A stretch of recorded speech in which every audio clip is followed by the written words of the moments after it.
حدیث نمبر 32۔ حضرت ابو ہریرہ رضی اللہ تعالیٰ عنہ سے مروی ہے، آپ فرماتے ہیں جب رسول اکرم صلی اللہ علیہ وسلم کا وصال ہوا اور آپ کے بعد حضرت ابو بکر صدیق رضی اللہ تعالیٰ عنہ کو خلافت حاصل ہوئی اور اہل عرب میں سے کفر کیا جس نے کیا، بالآخر عمر بن خطاب رضی اللہ تعالیٰ عنہ نے حضرت ابو بکر صدیق رضی اللہ تعالیٰ عنہ سے کہا، آپ لوگوں سے کیسے لڑیں گے؟ حالانکہ رسول اکرم صلی اللہ علیہ وسلم نے فرمایا، مجھے حکم دیا گیا ہے کہ میں لوگوں سے لڑوں حتیٰ کہ وہ کہیں کہ اللہ تعالیٰ کے سوا کوئی معبود نہیں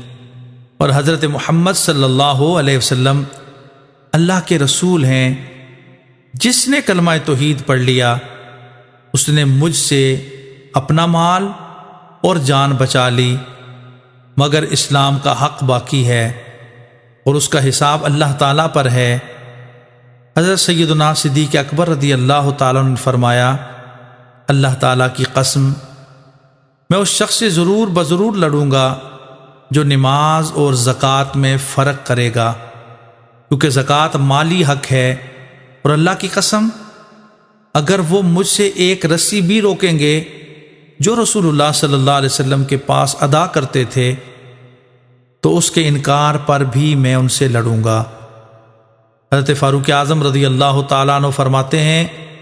اللہ تعالیٰ کی قسم میں نے دیکھا کہ اللہ تعالیٰ نے